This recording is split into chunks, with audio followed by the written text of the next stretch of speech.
amalan-amalan yang menyelamatkan orang dari azab kubur.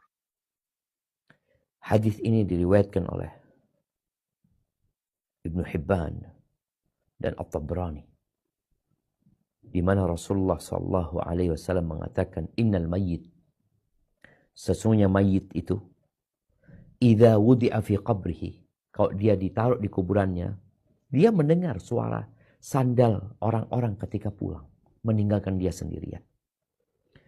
Kalau dia orang beriman dan beramal soleh ya, maka sekarang akan dibahas amalan soleh yang akan menyelamatkan dia. Maka sholat akan berada di kepalanya. Puasa ada di kanannya. Zakat ada di kirinya. Amal-amal kebajikan seperti sedekah, berbuat baik, membantu orang lain, itu ada di kakinya. Maka kemudian orang ini didatengin dari arah kepala untuk disiksa, untuk diadab.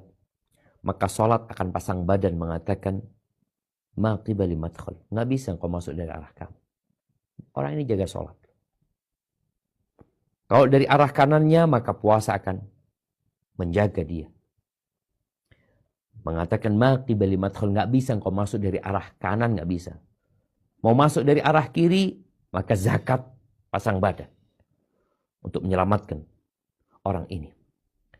Kemudian ketika dari arah kakinya dia datang, maka disinilah kebajikan-kebajikan yang dia lakukan, menolong, membantu orang lain, bersedekah, akan pasang badan mengatakan, ma qibali madkhal, nggak bisa engkau menyiksa aku. Nggak ada tempat masuk dari arah. Jadi bagaimana dia benar-benar dijaga. Sholat, puasa, zakat, dan amalan-amalan membantu orang lain. Fayuqalu lahu jlis. Maka dikatakan kepada dia, duduklah engkau. Maka dia duduk. Di alam yang berbeda. Sendirian. Tapi ada yang mendampingi dan menemani. Apa? Amal. Ketika dia duduk, digambarkan matahari akan tenggelam. Maka ditanya orang ini, apa pendapatmu tentang orang yang diutus di tengah-tengah kalian?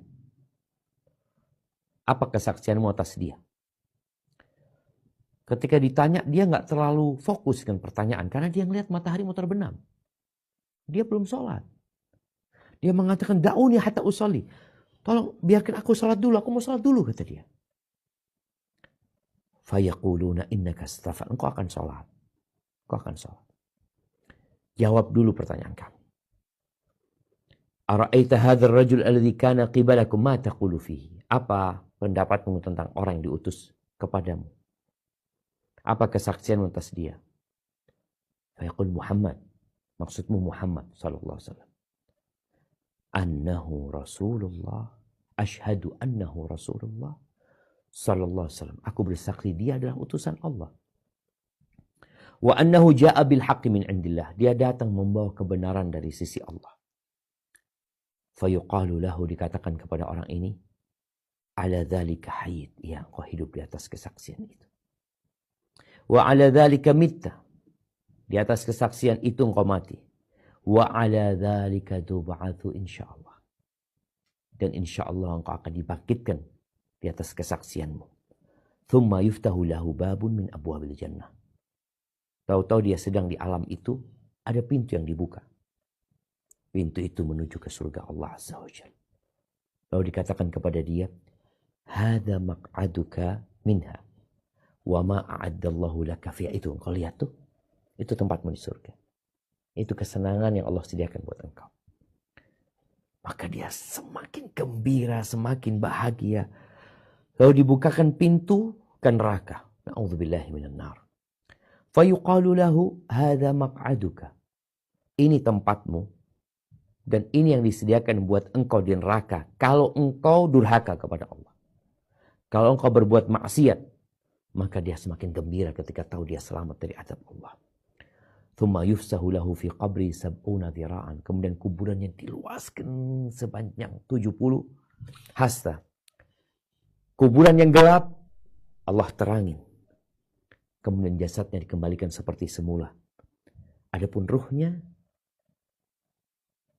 akan diletakkan di rongga burung-burung yang berwarna hijau. Yang bergelantungan, yang terbang di pohon-pohon surga. Itulah firman Allah.